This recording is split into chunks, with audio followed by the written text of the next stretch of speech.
नमस्कार दोस्तों। इस समय भारत वर्ल्ड की फास्टेस्ट ग्रोइंग मेजर इकोनॉमी है। जहां दुनिया भर के देशों की ग्रोथ रेट गिर रही है, वहीं भारत 6 से 7% से ग्रो कर रहा है। इसके अलावा भारत $4 ट्रिलियन इकोनॉमी बन चुका है। पिछले 10 सालों में भारत की जीडीपी डबल 2 से 4 ट्रिलियन डॉलर हो गई है। पिछले 10 सालों में देश की अर्थव्यवस्था को स्ट्रॉन्ग बनाने के लिए भारत सरकार ने बहुत सारे रिफॉर्म किए हैं और इन्हीं रिफॉर्म को स्टडी करने के बाद तमाम फाइनेंशियल इंस्टीट्यूशन का कहना है कि अभी तो इंडिया की ग्रोथ जर्नी की शुरुआत हुई है। कई सारे इकोनॉमिक एक्सपर्ट का कहना है कि अगर भारत इसी हिसाब से ग्रो करता रहता है तो 2027 तक दुनिया की थर्ड लार्जेस्ट इकोनॉमी बन जाएगा और साथ में $5 ट्रिलियन जीडीपी बन जाएगा और साथ में 2033-34 तक $10 ट्रिलियन की इकोनॉमी होगा और एक इकोनॉमिक पावर हाउस होगा। पर अगर भारत को आने वाले 5 से 10 सालों में एक इकोनॉमिक पावर हाउस बनना है तो उसके लिए 10 सेक्टर का बहुत इंपॉर्टेंट रोल होने वाला है। अब वो 10 सेक्टर कौन से हैं, आइए जानते हैं। भारत 21st सेंचुरी में टेक्नोलॉजी सुपर पावर देश बनेगा या नहीं, वो सेमीकंडक्टर मैन्युफैक्चरिंग के बेस पे ही डिसाइड होने वाला है।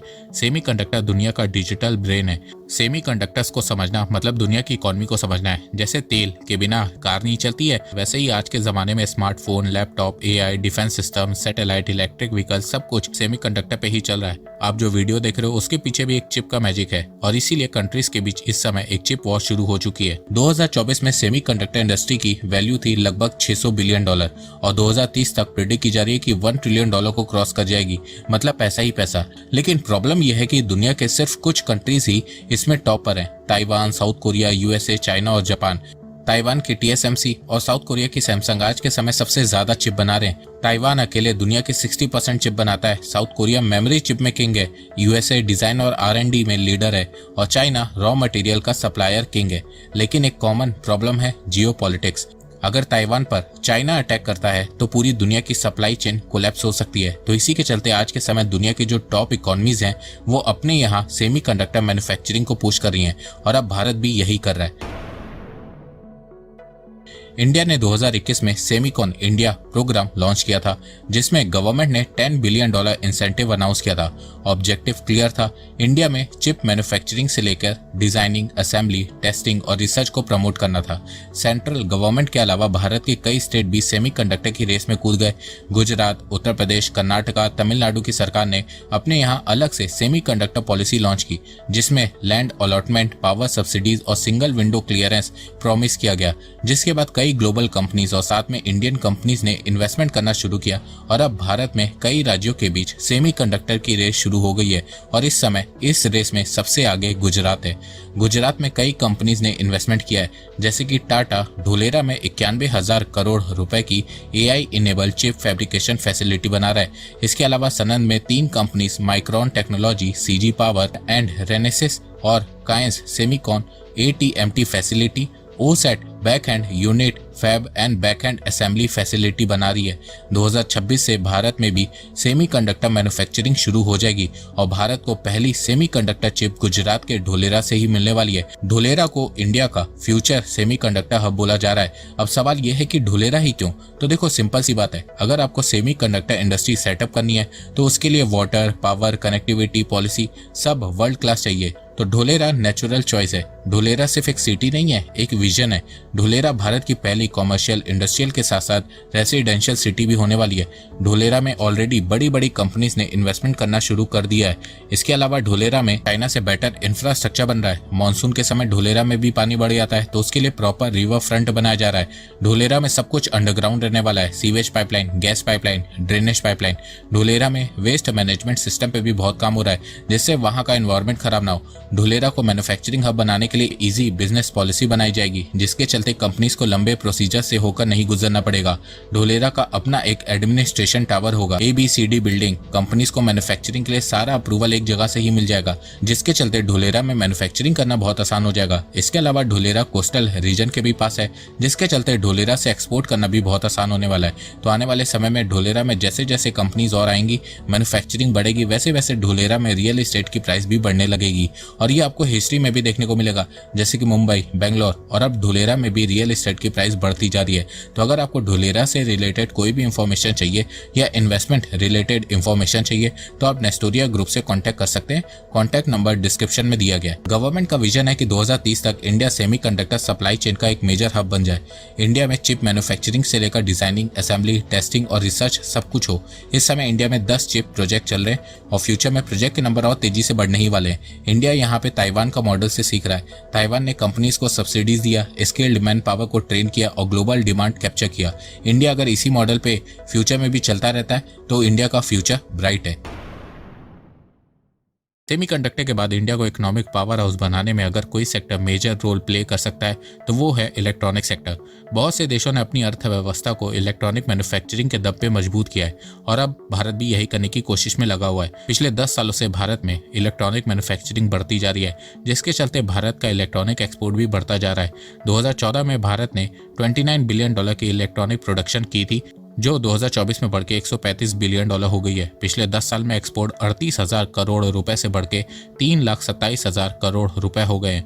भारत दुनिया का second largest smartphone manufacturing country बन गया है।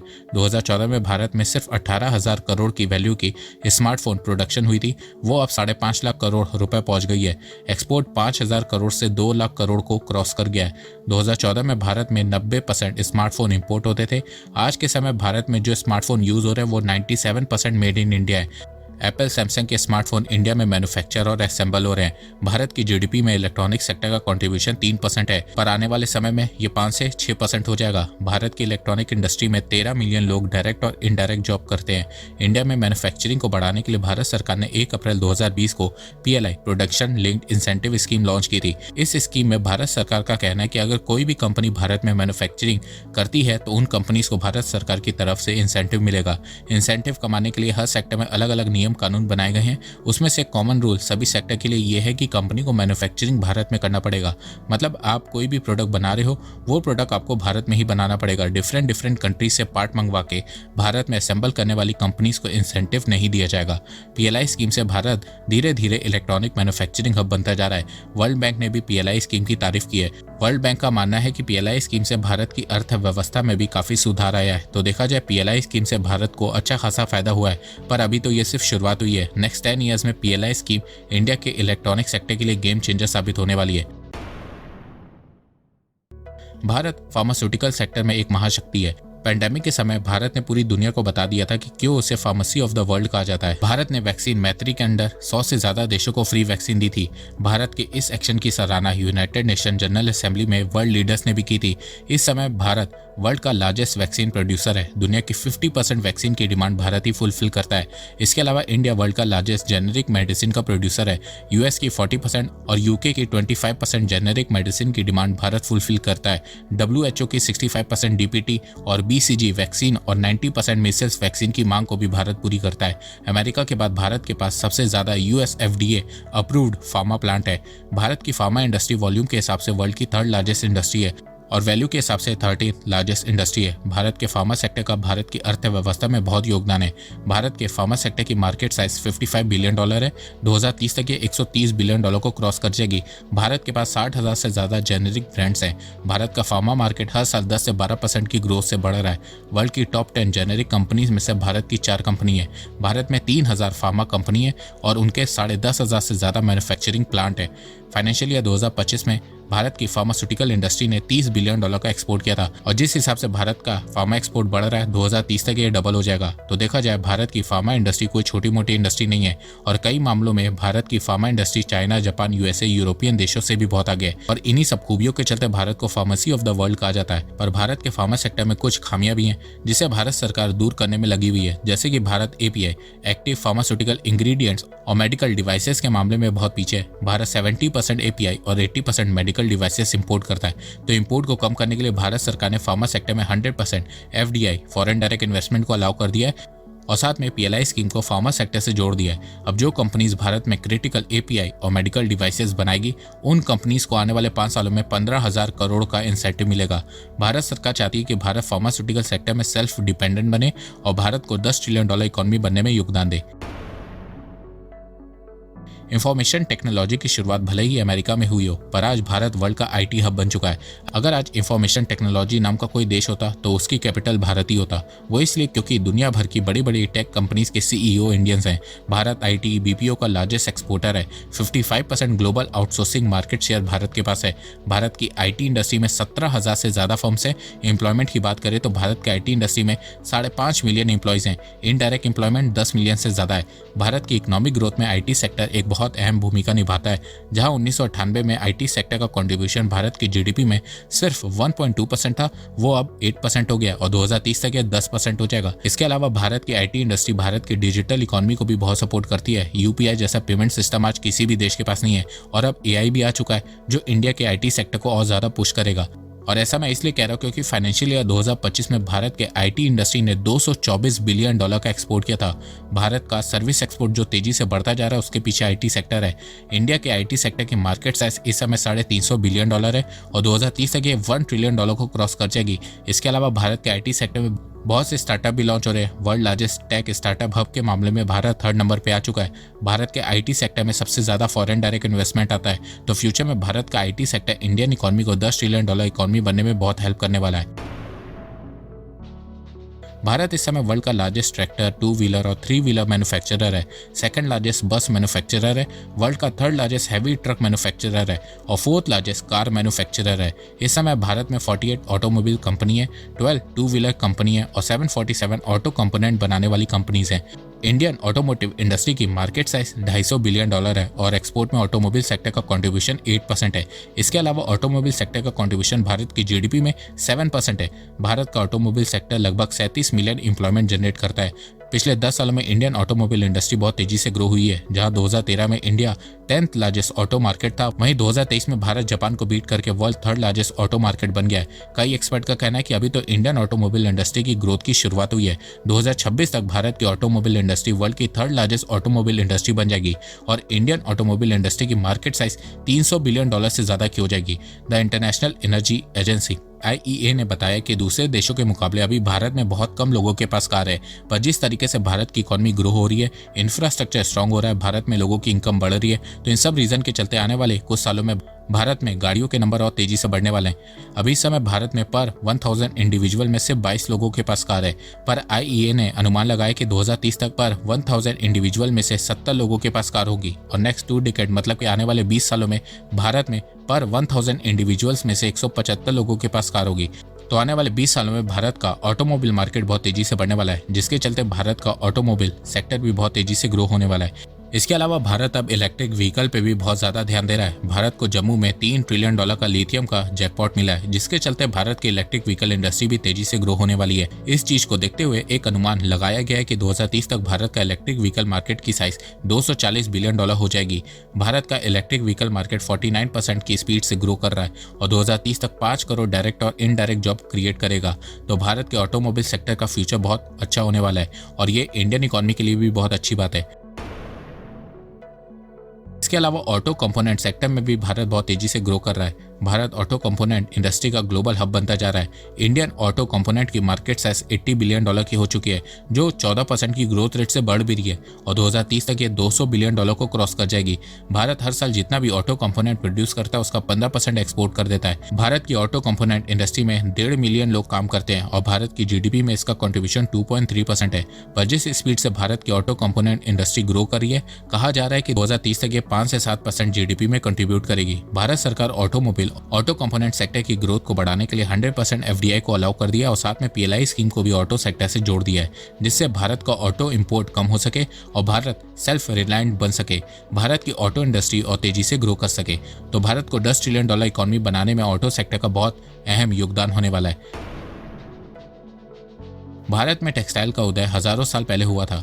भारत हैंडमेड टेक्सटाइल के मामले में बहुत आगे है। भारत दुनिया का नंबर 1 कॉटन प्रोड्यूसर देश है और जूट के मामले में सेकंड नंबर पे है। भारत टेक्सटाइल का एक ह्यूज मार्केट है। भारत के टेक्सटाइल इंडस्ट्री की मार्केट साइज $225 बिलियन है और 2030 तक ये $350 बिलियन को क्रॉस कर जाएगी। टेक्सटाइल इंडस्ट्री का भारत की जीडीपी में कंट्रीब्यूशन 2% है। भारत की टेक्सटाइल इंडस्ट्री में 45 मिलियन लोग डायरेक्टली और 65 मिलियन लोग इनडायरेक्टली काम करते हैं। भारत की मैन्युफैक्चरिंग में टेक्सटाइल इंडस्ट्री का कंट्रीब्यूशन 11% है। टेक्सटाइल और गारमेंट के एक्सपोर्ट के मामले में भारत ग्लोबली 6th पोजीशन पे आता है। फाइनेंशियल ईयर 2025 में भारत की टेक्सटाइल इंडस्ट्री ने $37 बिलियन का टेक्सटाइल एक्सपोर्ट किया था। जिस तरह से भारत का टेक्सटाइल एक्सपोर्ट बढ़ रहा है, उससे उम्मीद लगाई जा रही है कि 2030 तक भारत का टेक्सटाइल एक्सपोर्ट $100 बिलियन को क्रॉस कर जाएगा। अब आप लोग पूछोगे कि भारत का टेक्सटाइल एक्सपोर्ट बढ़ेगा कैसे? तो देखो, भारत कई देशों के साथ फ्री ट्रेड एग्रीमेंट साइन कर रहा है, जिसके चलते भारत के टेक्सटाइल प्रोडक्ट को ड्यूटी फ्री एक्सेस मिलेगा। जिस तरह चाइना, बांग्लादेश, वियतनाम को US, EU, Canada, UK, UAE में ड्यूटी फ्री एक्सेस मिलता है, वही एक्सेस अब भारत भी चाह रहा है। इसके अलावा भारत सरकार टेक्सटाइल सेक्टर को और उसके एक्सपोर्ट को बढ़ाने के लिए लगातार काम कर रही है। भारत सरकार ने टेक्सटाइल इंडस्ट्री में 10,500 करोड़ रुपए की पीएलआई स्कीम लॉन्च कर दी है। इस स्कीम के तहत जो भी textile firm 50 man made fibre और टेक्निकल टेक्सटाइल प्रोडक्ट जैसे कि जर्सी, पुलोवर और विंड चीटर बनाएगी, उन फर्म को सरकार 7 से 10% इंसेंटिव देगी। इसके अलावा भारत सरकार ने technology upgradation fund scheme launch की है, जिसके चलते जो एंटरप्रेन्योर और बिजनेस ओनर टेक्नोलॉजी को अपग्रेड करेगा, उनको इंसेंटिव दिया जाएगा। इसके अलावा भारत सरकार ने टेक्सटाइल सेक्टर में भी 100% एफडीआई को अलाउ कर दिया है। तो देखा जाए, भारत के पास टेक्सटाइल के लिए रॉ मटेरियल है, चीप लेबर फैसिलिटी है, कॉम्पिटिटिव मैन्युफैक्चरिंग कॉस्ट है और अब इंफ्रास्ट्रक्चर भी तैयार हो रहा है, जिसके चलते भारत का टेक्सटाइल सेक्टर बहुत तेजी से ग्रो होने वाला है और भारत को $10 ट्रिलियन इकोनॉमी बनाने में भी बहुत योगदान देने वाला है। डिफेंस के मामले में हर दिन बेहतर होता जा रहा है। 10 साल पहले जो भारत डिफेंस इंपोर्टर हुआ करता था, वो अब डिफेंस एक्सपोर्टर बनता जा रहा है और ऐसा कहना है Stockholm International Peace Research Institute SIPRI का। सिप्री ने अपनी न्यू रिपोर्ट में बताया कि पिछले 4 सालों में भारत का डिफेंस इंपोर्ट्स 9.3% डिक्रीज हुआ है और भारत का डिफेंस एक्सपोर्ट 11 सालों में 3400% बढ़ा है। 2013-14 में भारत का डिफेंस एक्सपोर्ट सिर्फ 686 करोड़ रुपए था, जो 2024-25 में बढ़ के 23,622 करोड़ को क्रॉस कर गया है। भारत ने 2029-30 तक 50,000 करोड़ डिफेंस एक्सपोर्ट का टारगेट सेट किया है। आज के समय भारत 100 से ज्यादा देशों में डिफेंस एक्सपोर्ट कर रहा है, जिसमें अमेरिका, फ्रांस जैसे कंट्रीज भी शामिल है। दुनिया को इंडियन मेड वेपन्स पे भरोसा बढ़ता जा रहा है। पिछले 10 सालों में डिफेंस सेक्टर को बूस्ट देने के लिए भारत सरकार ने सबसे पहले कुछ पॉलिसीज को इम्प्लीमेंट किया। भारत सरकार ने मेक इन इंडिया को लॉन्च किया। डिफेंस प्रोक्योरमेंट प्रोसीजर के अंडर लोकल डिजाइन और डेवलपमेंट पे ध्यान दिया। इसके अलावा डिफेंस एक्विजिशन प्रोसीजर के अंडर कुछ वेपन्स की लिस्ट निकाली और उन वेपन्स के इंपोर्ट को बैन किया और उनकी प्रोडक्शन को भारत में शुरू करवाया। इसके अलावा डिफेंस कॉरिडोर को शुरू करवाया। डिफेंस सेक्टर में फॉरेन इन्वेस्टमेंट को आसान किया ताकि फॉरेन कंपनीज इंडियन कंपनीज के साथ मिलकर वेपन्स को भारत में ही बना सके और साथ में इनोवेशन में ध्यान दिया। पॉलिसी के बाद भारत की डोमेस्टिक प्रोडक्शन को बढ़ाने के लिए रिसर्च एंड डेवलपमेंट में फोकस किया, सप्लाई चेन को स्ट्रॉन्ग किया, प्राइवेट सेक्टर के पार्टिसिपेशन को बढ़ाया, उनके साथ पार्टनरशिप की और प्रॉपर इंफ्रास्ट्रक्चर डेवलप किया, टेस्टिंग फैसिलिटी, मैन्युफैक्चरिंग प्लांट को एस्टेब्लिश किया और जो पहले से बने हुए थे उन्हें अपग्रेड किया। पॉलिसी, इंफ्रास्ट्रक्चर, मैन्युफैक्चरिंग में फोकस करने से भारत में डिफेंस प्रोडक्शन बढ़ने लगी।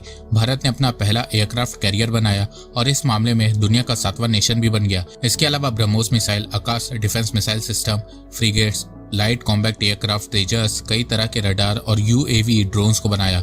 और अब भारत का 2 मेन टारगेट है। 2030 तक भारत को ड्रोन मैन्युफैक्चरिंग हब बनाना है और आने वाले 10 साल में फाइटर जेट का इंजन बनाना है।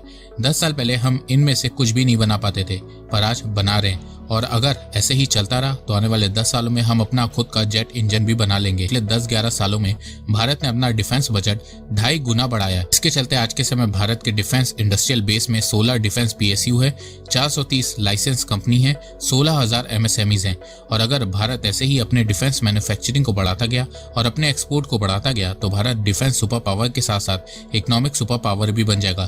क्योंकि अगर आप हिस्ट्री में देखेंगे तो आपको दिखाई देगा कि दुनिया में कई देश हैं जो वेपन्स को एक्सपोर्ट करके इकोनॉमिक पावर हाउस बने, जैसे कि यूएस, फ्रांस, यूएसएसआर, जर्मनी और आज भी कई देश वेपन को एक्सपोर्ट करके खूब पैसा कमा रहे हैं और इस लिस्ट में भारत भी शामिल हो सकता है। देखो, भारत के पास दुनिया की 4थी सबसे पावरफुल मिलिट्री है। दुनिया में बहुत से देश, इवन बहुत से डेवलप्ड कंट्रीज के मुकाबले इंडियन मिलिट्री बहुत ज्यादा स्ट्रॉन्ग और पावरफुल है। 2014 से पहले भारत 70% डिफेंस आइटम को इंपोर्ट करता था, वहीं आज 65% डिफेंस आइटम खुद से बना रहा है और फ्यूचर में ये 80% तक होने वाला है। तो अभी तो ये सिर्फ शुरुआत हुई है। जैसे जैसे भारत डिफेंस सेक्टर में आत्मनिर्भर बनेगा, वैसे वैसे भारत का डिफेंस इंपोर्ट कम होगा और डिफेंस एक्सपोर्ट बढ़ेगा और भारत तेजी से 5 और $10 ट्रिलियन की इकोनॉमी बन जाएगा। भारत के टूरिज्म की बात करें तो भारत एक ऐसा देश है जिसका इतिहास हजारों साल पुराना है।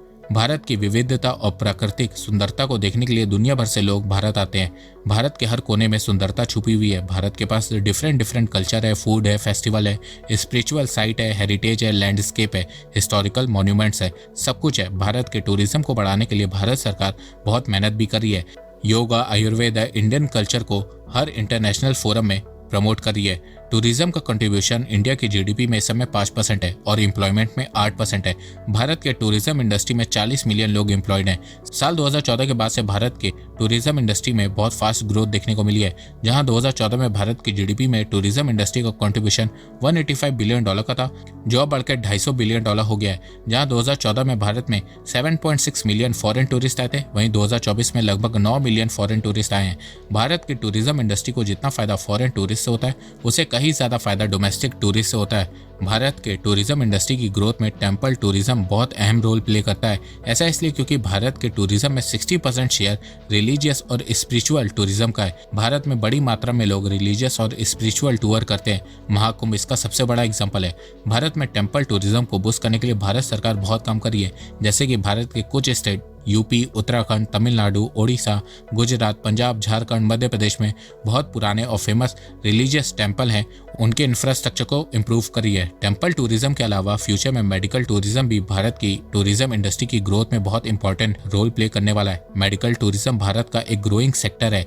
भारत में मेडिकल ट्रीटमेंट वेस्टर्न कंट्रीज के मुकाबले काफी सस्ता है, जिसके चलते विदेशों से बहुत से लोग भारत में ट्रीटमेंट करवाने आते हैं। फ्यूचर की बात करें तो जिस स्पीड से भारत डेवलप हो रहा है, भारत का इंफ्रास्ट्रक्चर स्ट्रांग हो रहा है, भारत में लोगों की पर कैपिटा इनकम बढ़ रही है। इससे अनुमान लगाया जा रहा है कि 2028 तक टूरिज्म सेक्टर का कंट्रीब्यूशन भारत की जीडीपी में $500 बिलियन से ज्यादा का हो जाएगा और साथ में 53 मिलियन जॉब्स क्रिएट करेगा। और 2030 तक भारत टूरिज्म से $56 बिलियन का फॉरेन रिजर्व अर्न करेगा। देखो, अगर भारत को $10 ट्रिलियन की इकोनॉमी बनना है तो उसके लिए टूरिज्म सेक्टर का बहुत बड़ा योगदान होने वाला है, क्योंकि टूरिज्म सेक्टर से एम्प्लॉयमेंट मिलती है, फॉरेन करेंसी मिलती है, जिससे फॉरेन रिजर्व बढ़ता है। इसके अलावा भारत में लोग सिर्फ घूमने के लिए नहीं आते हैं, हेल्थ के लिए भी आते हैं। उससे मेडिकल टूरिज्म भी बढ़ता है, जिससे ओवरऑल इंडियन इकोनॉमी को ही फायदा होता है। भारत में आज भी 50% आबादी एग्रीकल्चर सेक्टर पर डिपेंडेंट है। जीडीपी में कंट्रीब्यूशन 15% है। एग्रीकल्चर सेक्टर की मार्केट साइज $300 बिलियन है और पिछले कुछ सालों में भारत का एग्रीकल्चर एक्सपोर्ट भी तेजी से बढ़ता जा रहा है। भारत ने फाइनेंशियल ईयर 2025 में $38 बिलियन का एग्रीकल्चर एक्सपोर्ट किया था। भारत के एग्री प्रोडक्ट की डिमांड अब ग्लोबली बढ़ती जा रही है और फ्यूचर में एग्रीकल्चर सेक्टर इंडियन इकोनॉमी में भी बहुत इंपॉर्टेंट रोल प्ले करने वाला है। तो दोस्तों, ये है वो 10 सेक्टर जिनकी मदद से भारत जल्दी से $10 ट्रिलियन जीडीपी बनेगा। तो आपको ये वीडियो कैसा लगा, आप अपनी राय मुझे कमेंट सेक्शन में बताइए। तब तक के लिए बस इतना ही। धन्यवाद। जय हिंद, जय भारत।